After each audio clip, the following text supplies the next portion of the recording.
There is one move that is arguably the single hardest move in parkour, and that is the level 5 climb up. Yeah! Despite this being such a hard move, it doesn't really look that impressive. What is it about this seemingly uninteresting move that seems to attract a certain type of freerunner? So in today's video, we will explore the whole world of climb ups in parkour.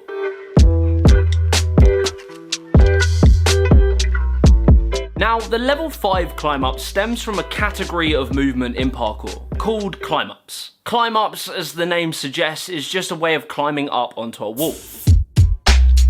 It's pretty simple in theory, but in reality, this is one of the hardest moves in parkour in general. And it's exactly that which leads me to make today's video. Because I have to be honest, very recently, I kind of lost my climb ups. But despite not being very good at climb ups myself, I've always found climb ups really fascinating. There's like this subsect of the parkour community that are obsessed with climb ups. From things like the one-arm climb up, Yeah! to doing 5 climb ups as quickly as you can,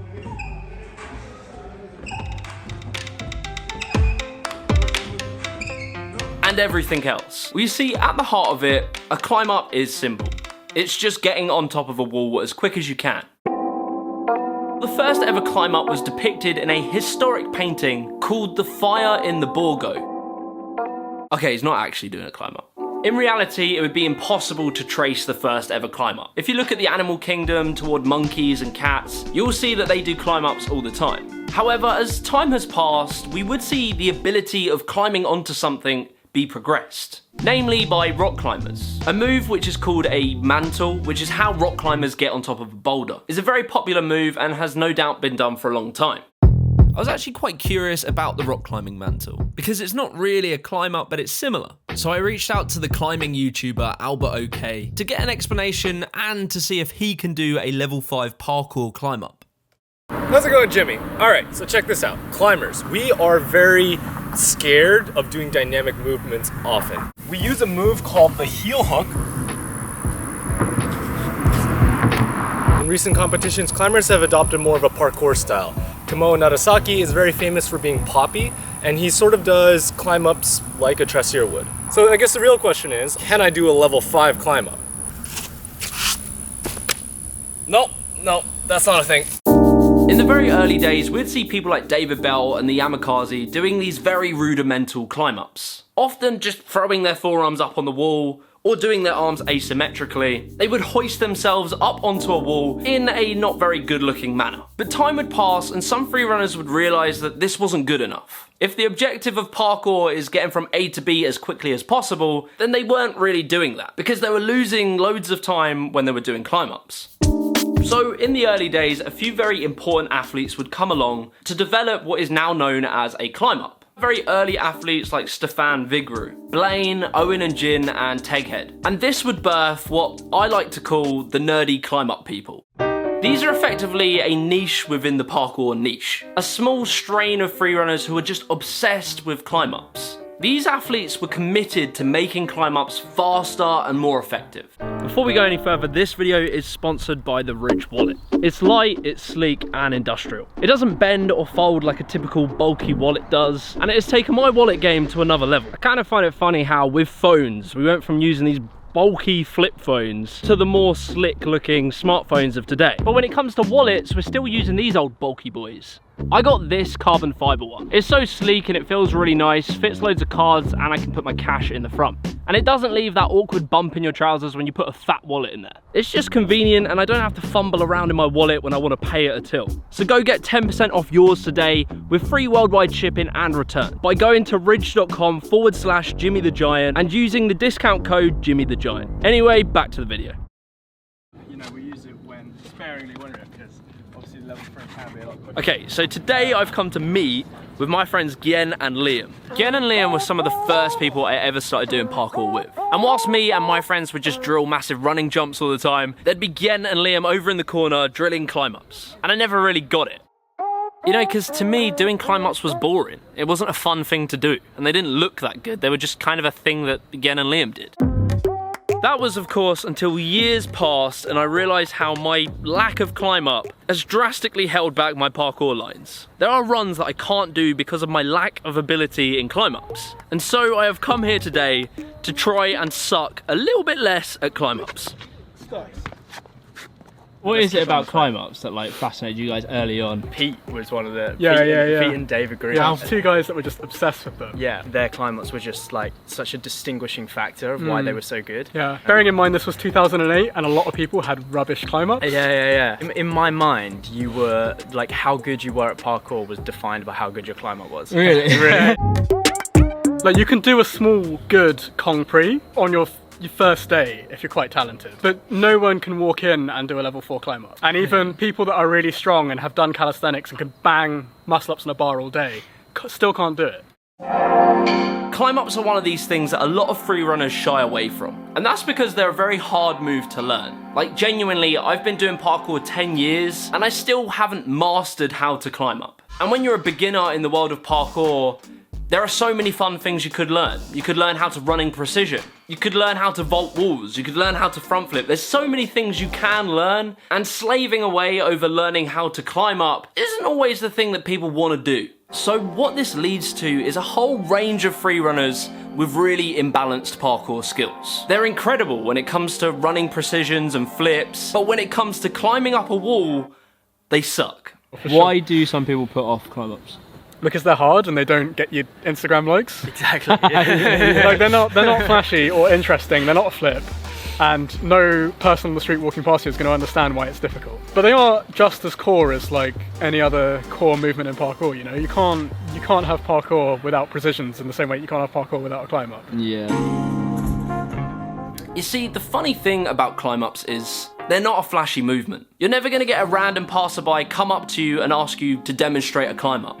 It's never going to happen. The amount of people that truly appreciate a climb-up for the technical difficulty is very small. It's not even the entire parkour community. It's literally a small group within the parkour community. But what makes climb-ups so interesting is that, sure, they might not be the flashy move, but if you have bad climb-ups, people will notice. It's almost like the lack of having a good climb-up is what looks bad. A perfect, clean climb-up will go unnoticed. And that's kind of the point.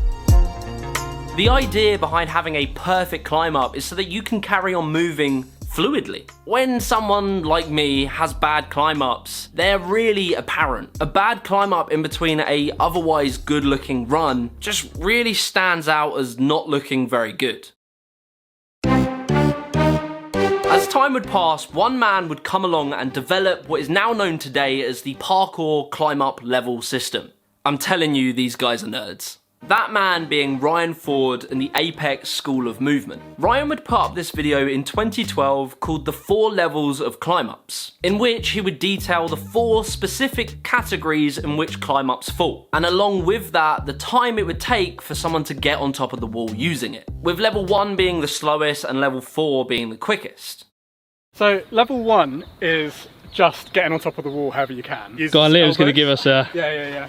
That's true level 1-manship. And then level 2 is sort of an intermediate where you're doing a symmetrical transfer, but you've got a bit of a dip still, and you're going to have to dip up and then pop out. I guess sort of like a 2.5 is just coming up to straight top out. So, and then up. And then level 3 is just speeding that up, and it's all to do with the timing of the feet. So you can break a level 3 down into 2 parts. So you can go like here, that would be the flick, Sure.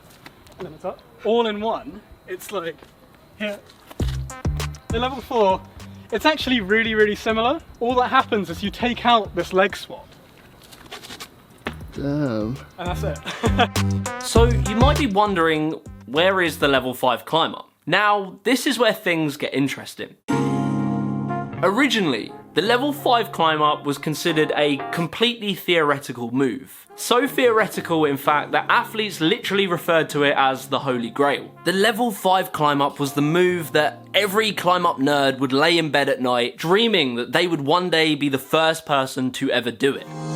Now, there's a lot of misunderstanding about what a level 5 climb up is. A lot of people think they've done a level 5 climb up, when in reality they've only done a level 4. From my understanding, a true level 5 climb up is where you're hanging in arm jump position, and you pull yourself up, land on your feet, without kicking your heel back. And without switching your hands. So effectively it looks like you've just hung and done a Kong up the wall. Very few people have ever done this. From what I could find, I saw Dinesta had done it, Brody Pawson, Davis Vasconcelos, and Tom Coppola. Tom Coppola became the first person to ever do it in 2013, which he claimed in a video he uploaded to Facebook.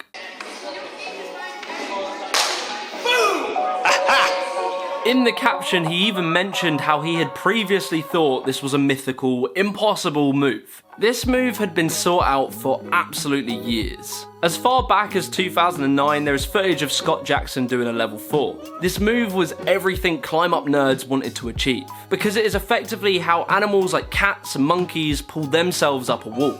In Tom's updated level 5 climb up, which he posted in 2016, he mentioned he had been working on this move for 7 years. I don't think I've ever worked on something for 7 years. But this kind of had me wondering, why do people want to get the level 5 climb up? Because I don't actually think it's any quicker than a level 4. What's desirable about a level 5 though? Because to me it doesn't look as much It's in just it. a trophy. Oh really? It's just a trophy. It's not faster. I'm not convinced it's faster. But you do think that a level 5 is a trophy? Yeah, I think it's a trophy. Until someone's so strong, they Yeah, can just. they can just fly. Yeah. Very good point. So I'm going to be honest, the one I did there wasn't that bad, but there is a reason for that. What I think is true about climb ups is the wall that you do them on sometimes can be really forgiving and help you. So this one right here, it's easy, right? I can do that because there's a grip. If you take me to a brick wall, I will not be able to do anything like that. I'm going to show you what I mean.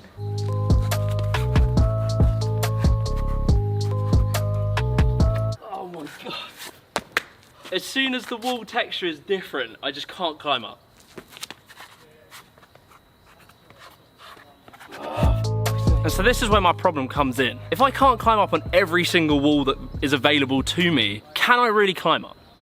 So we got completely smooth wall here, so nothing for the feet. We got completely smooth and rounded top, so nothing for the hands. And to make it worse, there are bits of moss add to the wet, and then you've got this rail just in front of your face. You can't actually just slam up into a climb up because you'd nut the rail. Yeah.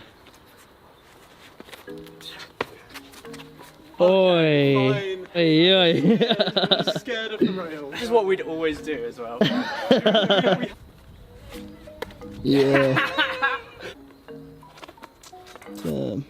This challenge behind me kind of details my point really. For me, I couldn't use that wall in a run. It would look terrible. I'd probably find myself like putting my forearms on. Whereas for Liam and Gen, it's just another wall. And it means that they can continue doing their line without a problem. Well, I mean, like we would never avoid a wall because that would mean to then not practice, right? But it would always be a consideration at the start, where it's like, oh, okay, it's going to be a crappy climb up on that wall. It's going to make it slow, make the line slow, whatever.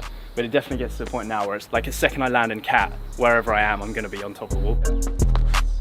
But the problem is that with climb ups, there's such a low return on investment. Better than nothing.